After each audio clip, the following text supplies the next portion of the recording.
sababa mataa keetiif bakka jiraachuu maltuu hin jirtu.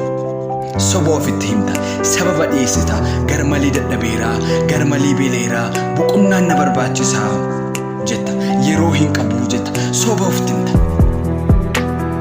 Naamusni dhugaa irraa dhufa. Bu'uurri naamusaa dhugaadha. Yoo of sobdee naamusa hin argattu. Dhugaan jiru ati beekta.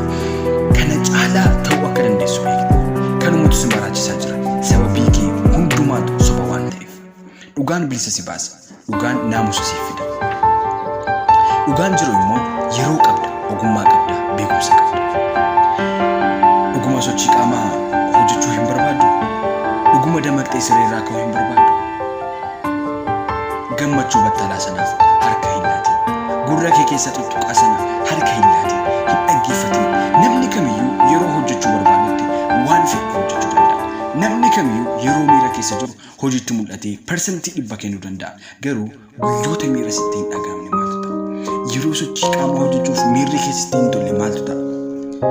Yeroo ganama siree irraa ka'uu sitti hin tolle maaltu ta'a?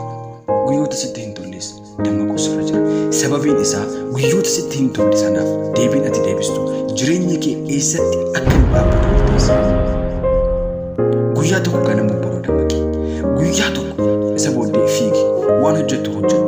Guyyaa tokko waadaa gali. Akkasumas maaltu akkasitti dhaga'amu ilaali. Sababiin isaa nuti eenyummaan keenya guyyaa guyyaatti wanta nuyi hojjennu